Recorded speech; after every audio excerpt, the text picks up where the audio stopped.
Hey everyone, thank you so much for joining me on the Story Builder. I am here with Jennifer Dornbush and I am thrilled to talk to her. A little bit about Jennifer before we jump in here. She's a screenwriter, an author, a speaker, and a forensic specialist. Thank you so much for being with me, Jennifer. Yay, we get to talk about story. Yes, yes. And also worth mentioning, you Mhm. just put out your fourth book recently in the end of 2024, which is Frozen Lives. Yes. Let me see. I can never get these right. Yes, You Frozen Live. got it. And that's the Coroner's Daughter mystery series, Mhm. book number Number 4. 4. Yep. And tell me a little bit about that because that's so Yeah. awesome and so exciting. Yeah, book number 4. So, I mean, the premise of the whole story, it's the coroner's daughter, right? And it's about Dr. Emily Hartford. And when we meet her in book 1, she's a surgeon, a pretty aspiring surgeon in Chicago. And she's also the daughter of a coroner. And just as she completes this like really amazing surgery, she gets a phone call that her father, who lives in a small town in Michigan, has had a heart attack. And she gets called back home after being estranged from him for about 12 years, for reasons you learn have to do with the death of their mother, of her mother, his wife. And so she gets pulled back to kind of, obviously check on him and see where he's at. And it doesn't look good. So this may be end of life. And in the process, he's been the medical examiner in that community for a long time, decades, and she was his protege when she was young, and she gets pulled back into a case because, he's in the hospital. He can't do it. Right. She's a doctor, and she knows what to do. So the county sheriff pulls her back in, and so that's really what the series, it's a prodigal daughter series.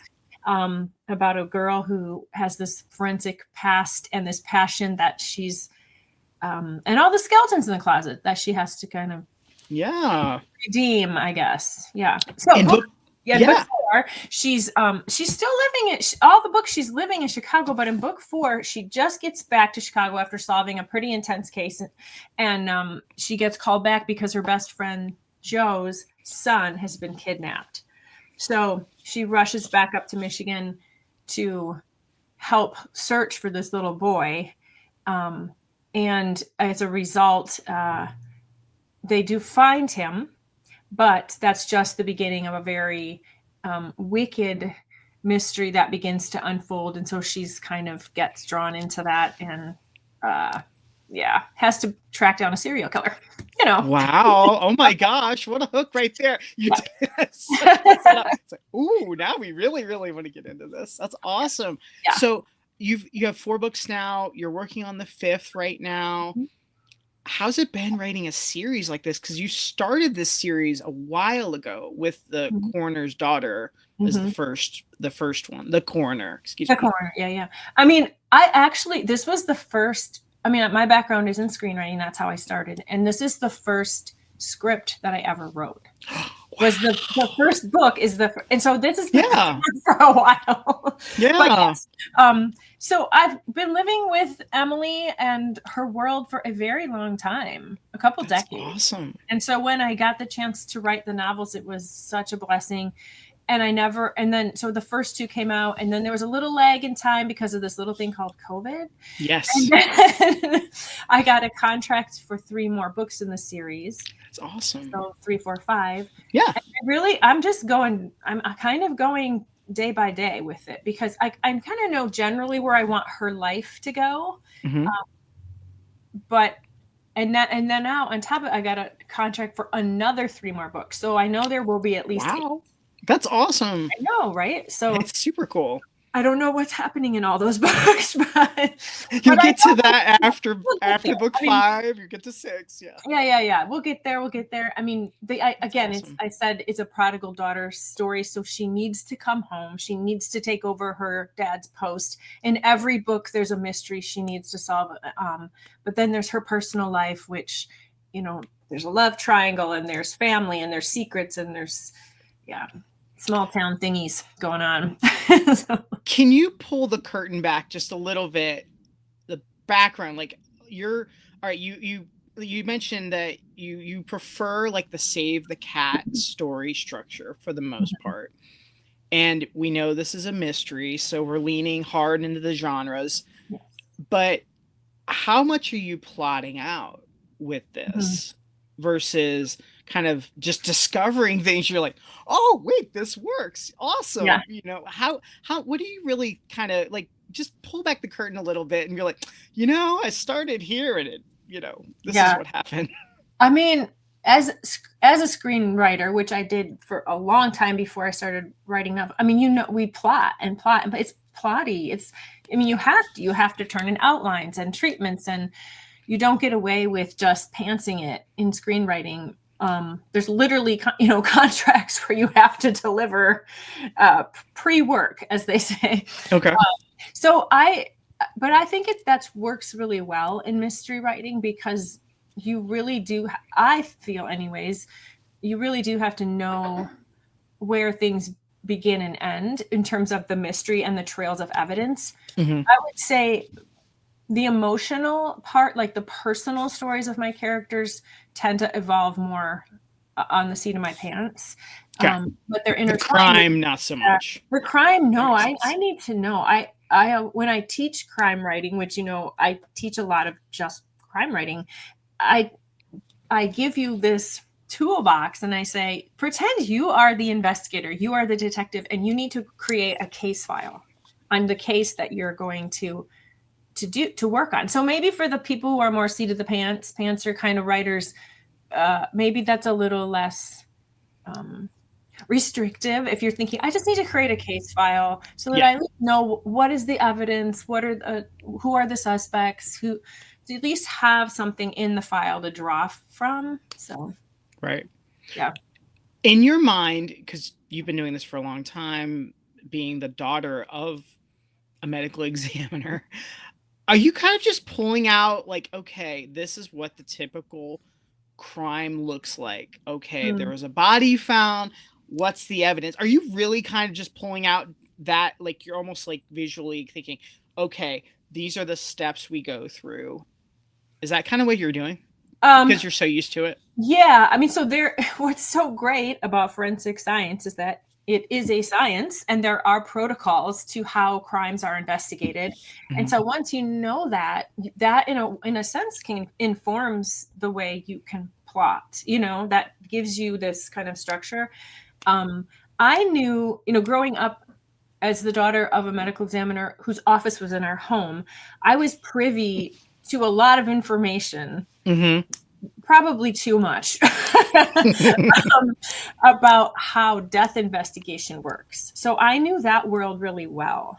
I knew what the protocols were because I saw them on a regular basis, on a weekly basis. I saw even sometimes people, the sheriff or the police calling our home phone and giving us the call. Oh, Dr. Grazer, we have a fatality. We're calling you out. And so I knew how things went, and then all the way through autopsy, and then beyond that through what goes on with the victims' families, what they go through, morticians, what happens to the body after it leaves the morgue. Just, I knew it all, right? Just, it was life. Right. But right. What I didn't know as well was the police side of it.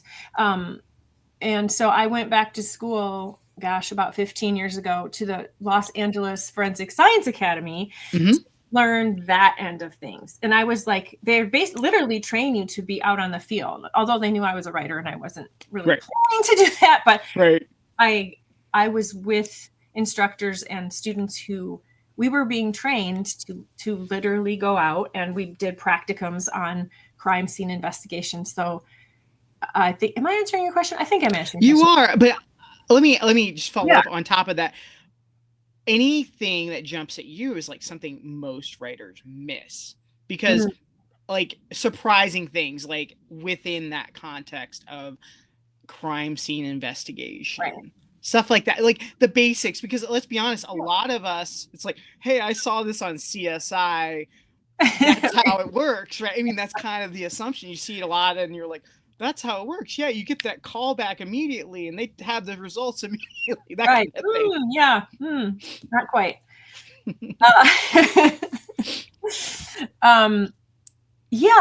So I guess I'm not sure what I'm answering. I guess you find a body and what's like step A? Yes. So someone reports or finds a body. It's typically not the police, right?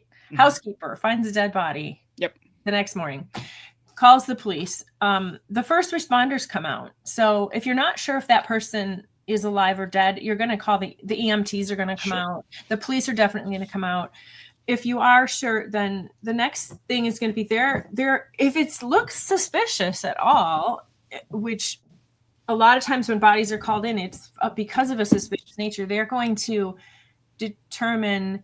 They need to first determine how big of an area to cordon off. Right. No, because it could be a crime, maybe not, but you don't know, and you need to figure that out. So you have to block an area. But here's the fun thing: how big or small of an area do you block? Oh, that's big, right? That's like huge. On TV, it's just done. It's Right. just. But how did they know that? How did they know it was just that 20 square feet or whatever? Right.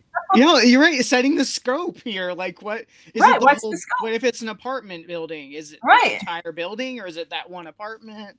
Exactly. What if it's a house? I remember watching Broadchurch, which that's a British that then became American. Great crime drama. Mhm. And there's a death of a little boy, and they cordon off his bedroom. He didn't die in the bedroom. He died somewhere else, but they want to be able to cordon off his bedroom so that they can investigate it, right? Mhm. Well, that doesn't make sense because they should be cordoning off the whole house, right? Yeah, that doesn't at all. People can come in and out of the house. Like, really, that little crime scene tape is going to keep you out of his bedroom, Yes. And it doesn't. The parents go in. So. Right. So yes, so that's kind of, and I say that as a writer too, because it can be fun to play around with. Maybe maybe an investigator misses a piece of evidence because they didn't make a big enough area. They didn't cordon off a big enough area. Just there's fun thing, but yes. So that first thing people have to Right. That makes a lot of sense. Out what is the scope of this event? Yeah. With the amount of police, EMTs, whoever discovered the body, with the amount of people kind of coming and going, obviously it's going to be that much harder to find good evidence with, the more people, the more fingerprints, the more, the more footprints, the more fibers, everything. Yeah. Wouldn't it be really, really hard to narrow down like the actual real evidence versus once it's been exposed essentially, or as far as that evidence goes, wouldn't it be harder to really narrow it down as far as like the actual prints and be like, guess what, 5 people have touched this in addition to the killer, and if it's a partial or something, wouldn't it be like it's that much harder, right? It's very hard in real life. Yeah. And I think investigators have learned over the decades less is more. People they've learned, like, it used people investigators are a lot more savvy, I think, than they were before the OJ trial. Makes sense. That makes a lot of sense. Piece of history that we don't have time to talk about, but that was a very pivotal case in terms of how investigators nationwide looked at crime scenes. And yes, it is very challenging to know what is evidence or not. And so I think most investigators, or the way we were told, was more is more. So collect it. There's a whole process for collection of evidence and recording evidence. So collect it because you don't know. You don't always know. Right. So. Right.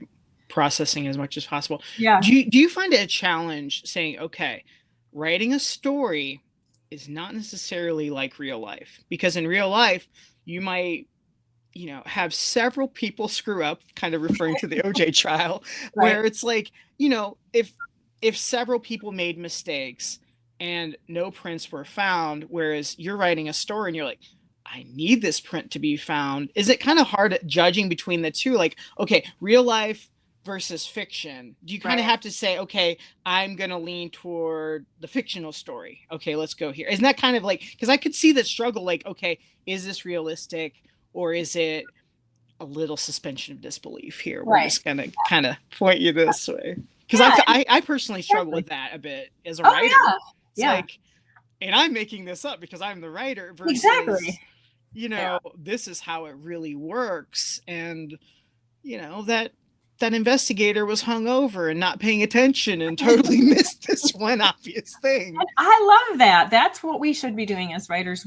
People make mistakes. People make mistakes in real life, and they need to make mistakes in our fictional lives as well. And you're right. We're the gods and goddesses who are creating these worlds. So we get to say what evidence gets discovered or undiscovered, or what means something, what doesn't mean something. I like to kind of limit so there's 6 types of evidence. Ooh, yeah. 3 of them fall under physical evidence, like trace evidence, impression evidence. Then there's like biological evidence, which is our saliva, etc., anything that comes from our body. And then there's direct evidence, which is like your cell phones, your cameras, witness testimony. Like if you witnessed something, you are direct evidence. And then there's circumstantial evidence, which is my favorite kind as a writer, because that's the gray area. Very gray. Deductions that he's, we're deducing something based on a string of events. Where am I going with those? Yes. So I think I like to kind of limit the physical evidence to maybe 3 to 5 pieces.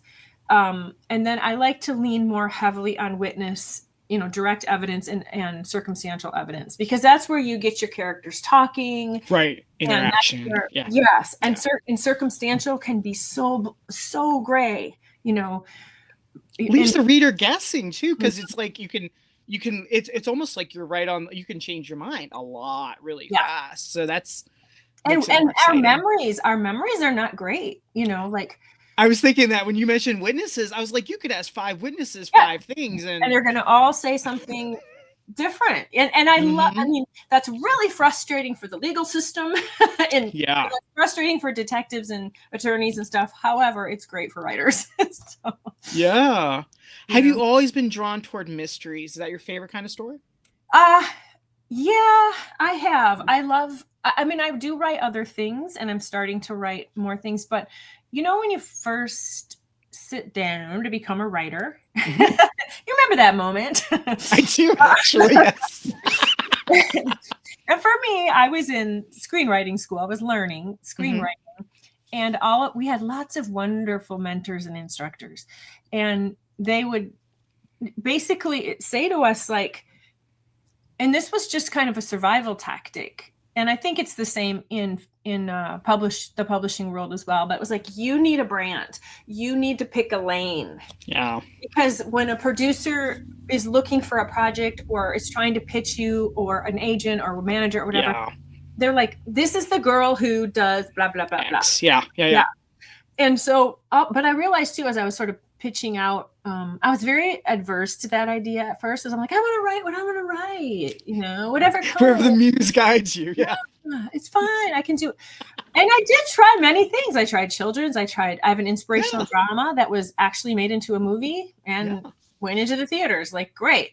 I won an award for a screenwriting fellowship for a kids show. Now, didn't go anywhere, but like, I still won it. I still tried fun. It. That's awesome. Fun. So I was trying all these things, but then I realized too, like, people kind of had to point this out to, like, you pitch a lot of ideas when you're starting to figure out what's going to be the thing that sticks. And a lot of them were crime related. And this coroner's daughter idea came out, and my mentors were like, that's the one. That's the one. That's marketable. Yeah. That's interesting. It is.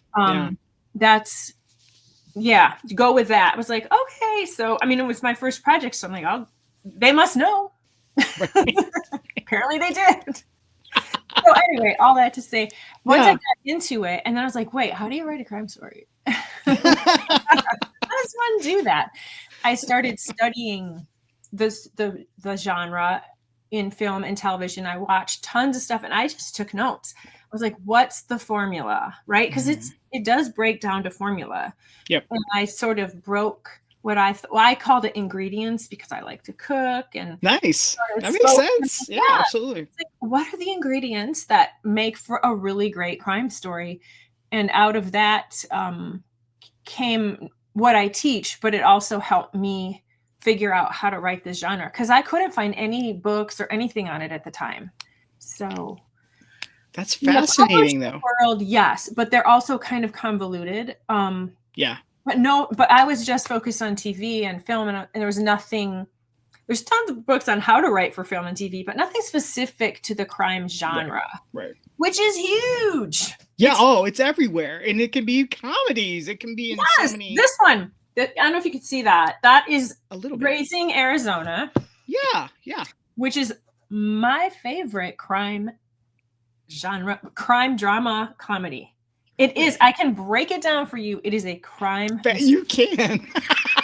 That's awesome. And since I was 17, this has been one of my favorite films. Really? And it reminds me why I got into storytelling. So is that key for you? Yeah. Pardon? It's that key for you. It's that like, this is the one. That's awesome.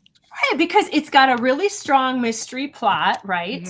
But it's got these crazy, wonderful characters that you remember, Very zany, very wild. And it has this like heart to it, right? Because all they wanted was to have a family. That's all they wanted. I mean, at the heart of it was this deep desire of love to just have a baby. Right. Yeah. Doesn't get any more pure than that. So yeah. I got you. That's interesting. You find inspiration in many Coen brothers. So are you kind of always like, it's always in the back of your mind, like, okay, heart, like a positive, like, so you're probably always going to lean a little towards some of that comedy drama to an extent. I'm not funny. Not on the page. You're pretty funny. I think in conversation though, most characters are like, there's almost always a little funny in there. Yeah. Unless they're all dry, which that's that's funny in its own way. It is. This is actually one of the ingredients that I teach. There has to be some element of gallows humor in every crime story. I could see that. And it doesn't have to be a lot. It can be the whole spice with your cooking analogy. Yeah. But I've watched many different types of story types of crime, and even the most hard-boiled, like Prisoners is an example of one of the most hard-boiled crime stories, serious, dark crime stories. And I don't know, cracking all the time. I mean, what else they got to do? Cracking jokes is part of and they don't. I mean, there's like two. I have studied this film. There's like two moments where they do a little bit of a joke. Just a little bit? Just enough because you have to have something to break the tension for your audience at some point. But anyway, I don't know how we got on that. It's because we're talking about good stories, Jennifer. That's why. So, all right. So Raising Arizona, obviously that's your number one.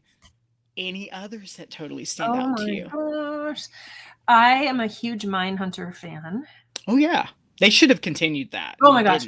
By the way, the book is better, but they did a pretty good job, I think. I wish they would have continued it, but the more I study this genre and study crime in general, the more I'm studying the criminal aspect. I spend a lot of time developing my criminal, and the criminal mind absolutely fascinates me, and it's really what drives the story, because you don't have a story unless the criminal acts, right? Right. So, which is a little different than other genres, because in some other genres, very antagonistic driven. Yeah. But in crime dramas, it's the protagonist that gets put into the story because a criminal act has happened. Right. So I'm always very fascinated by what makes the criminal to do the things they do, because they're but for the grace of God, so like in this one, Frozen Lives, the guy he's a serial killer, but he's not a criminal. I mean, I know that sounds odd, but like he's a normal person. Yeah. He's just been hurt by life. He's been very wounded by life, and it's caused a kind of a psychotic break, and it's caused him to do things that he probably wouldn't have done in his former life. So that's like, it's not just some big, heavy, bad, criminal. Right. Like, oh my gosh, what if that had happened to me? Would I have gone down that path? You know? I think that's where the empathy is such a key factor. Right. When you get that empathy going, you know, like Breaking Bad, like Yeah, well, exactly. so many people were like cheering, you know, pro Walter and anti Skyler, and I'm kind of like, it makes sense in the context of the story, like how it was, Yeah. you know, it just it makes sense in that way. Once you build up that empathy, you can do a lot of things, and people will be on board with you, and it's kind of wild to view it that way. It is. It's a very interesting. So I also teach this thing called the crime story types, and there's 11 crime story types again that I've been studying. I think there's just 11. I don't know. But this like Breaking Bad falls under the caper. Okay. And so it's where the criminal is actually the hero. It's the only of the 11 where the criminal's the hero and you're rooting for the criminal. Like same like with Butch Cassidy and the Sundance Kid. Okay. You're totally rooting for the criminals. I mean, yeah, that makes sense. Thelma and Louise. Yep, for sure. Hell and High Water, which is one of my favorite. Speaking of favorite crime stories, that's one of my favorite. Have you seen Hell or High Water? I have. It's kind of slow. It is, I know, but it's a keeper. It's in a No Country for Old Men kind of way. Yes. And it sticks with you, and it's an interesting like slow burn. And by the way, family element is huge. Family is almost always a part of any and every story. Absolutely. But like we're doing this for a noble reason. We're doing this for a noble reason. And I've always found that attractive. Exactly. That's why we have empathy, because they're doing it for, just like Walter White, he's doing it for his family. So we're gonna that's empathy gold right there. It is, because you can justify it. I'll be honest, Jennifer, it's like this is Robin Hood. It is over again. Like Omar in The Wire. I think a lot of people really connected with that character, because it's like he's robbing drug dealers of all the people, and guess what? He's giving some of the money to the community, and yes, he's giving crack to that single mom over there. But guess what? You probably would too if you were in his shoes and you're in the situation that they're all in. So Sopranos, right? Yeah, totally. Right? We love this caper genre. We love it. I mean, as story. Yeah, you're wanting them to get away with it, frankly, and you're kind of like, okay, this will equal things out and make it almost like justice in a sense, which is really weird to say with some of these topics. That's what's so interesting about that crime story type. I think it's more the justice genre in some ways than just the crime. Like if you look at it through that lens and say, oh, well, they're righting a wrong kind of thing. I think that's the theme, but at the end, when you plot these out, they are a mystery. They contain a mystery. Sure, there's always some mystery in there. There is a crime that's committed. So usually in the other genres, the crime is kind of committed at the beginning, and then you're unfolding it. But in this, it's opposite. They're building up to the crime, so it's kind of a flip, and you get to see the machinations. That like Ocean's 11 and Italian Job, like those are all also capers. Yeah. Do you find it, like personally, I find it kind of blurry when you start talking mystery versus like thriller? Yeah, that's why I say crime story, because under that you can have suspense, thriller, mystery. Right, it gets fuzzy really fast, like because we kind of borrow from each other, and because there's different type. I mean, even within the crime story, there's different ways of structuring them. Like there's the whodunit, where you're trying to figure out who done it, like The Glass Onion, or what was the one before that, Knives Out. But then there's also the version where there's also another structure, completely different structure, where you find out pretty fast up front who done it. Now it's how are we going to catch them before they do the next bad thing, which is kind of a Mindhunter mentality. Yeah, you're seeing it unravel from both sides. Yeah. And it's about POV. or like the spy is under this too. Like it's like how are we going to stop them before they do the next bad thing? You know? Right. Yeah. Right.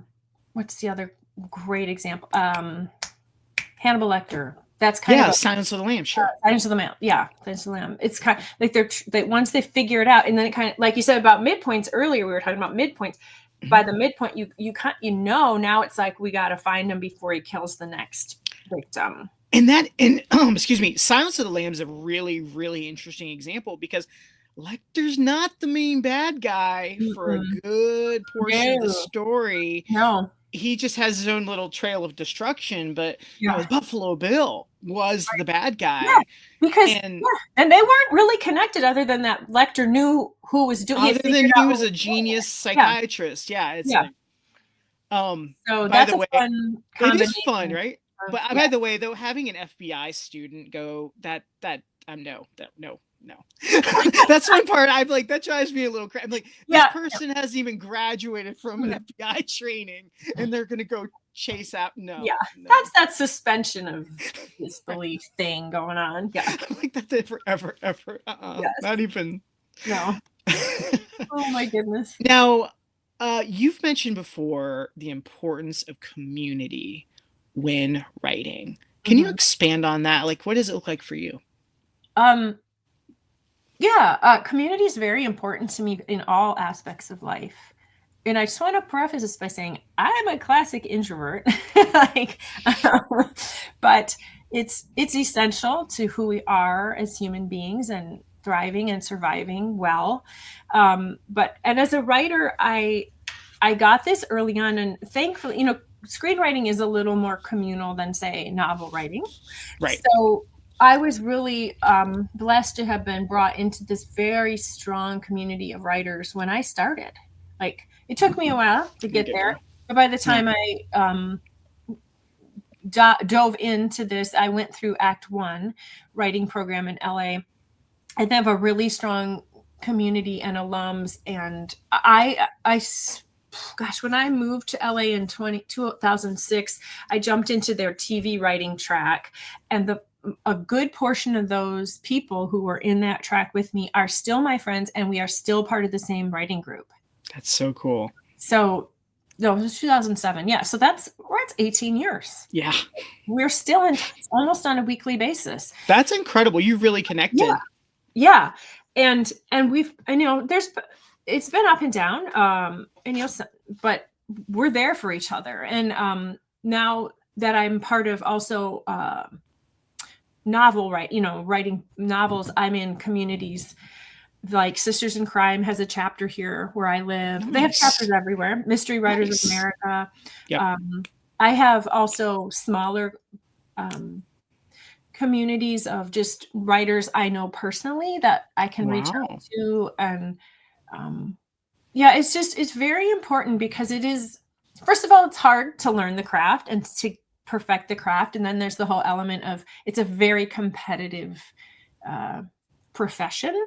Screenwriting and novel, books publishing and entertainment is just very competitive. And so you get a lot of rejections, it's a long journey, it's a marathon. And so you want to have runners alongside you. So you're so much that you have multiple writing communities that you're kind of like, okay, I got this project here. I can really go to this group here of novelists, or if it's screenwriting, you can come to this other group.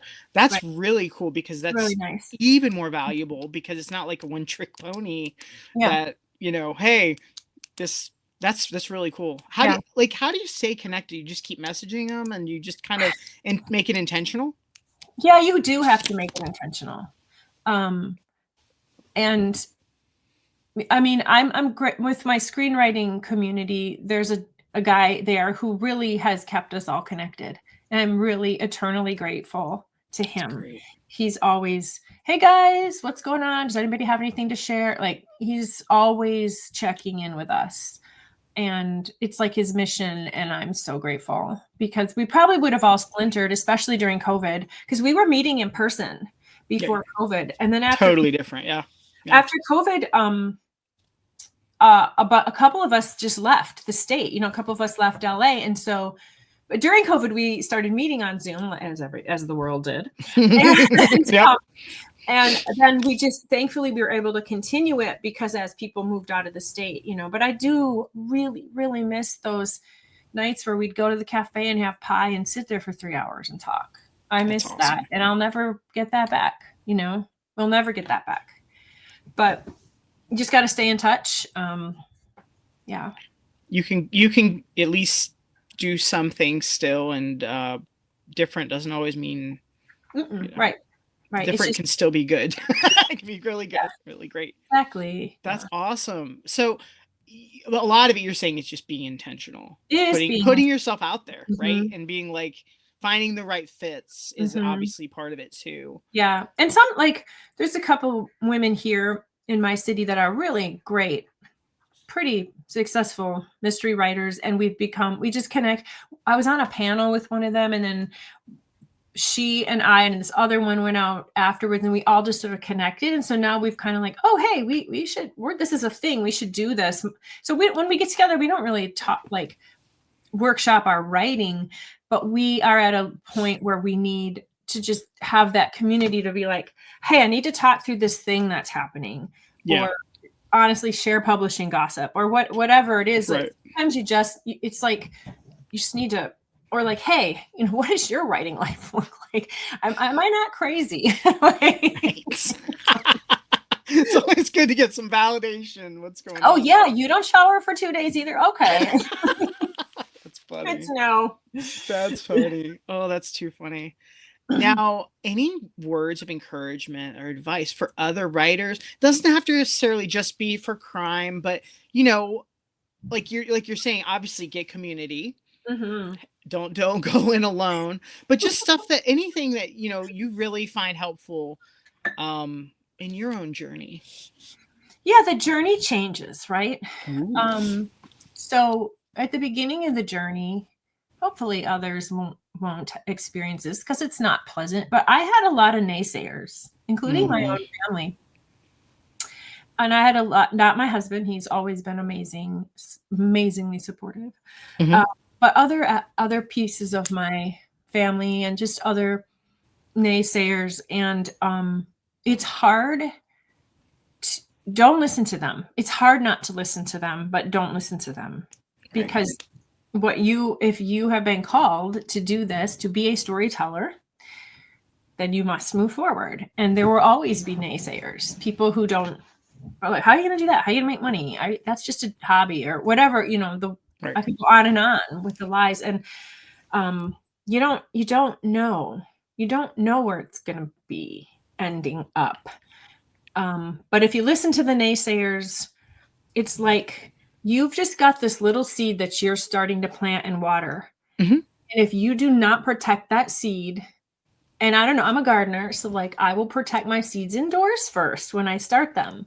And then when they go outside, I will often put a little covering until they're a little bigger, and you get the picture. Same with this, this desire, this beginning of us being a storyteller. It's like you have to protect it because people will naysay, even people who love you. That's fair. That's so true. That's so true. And if anyone wants to connect with you, you have your website. It's just your name, JenniferDornbush.com. You could sign up for my newsletter, see all the new things. We're starting to we're starting to populate my blog. So there's a lot of cool, good information on the blog, forensic and writing and otherwise. And that's awesome. There's some videos on there. And yeah. Fantastic. And your next book, number 5, is not too far off on the horizon. Yes. So if someone wants to start the series, this is going to be many books. Yes. That's awesome. Available on Kindle, audio, paperback. Yeah, absolutely. I'll be sure to put a link libraries to that as well. All the things. Yeah, absolutely. I'll be sure to include the links. Thank you so much, Jennifer. Really appreciate you. Go storytellers. That's right.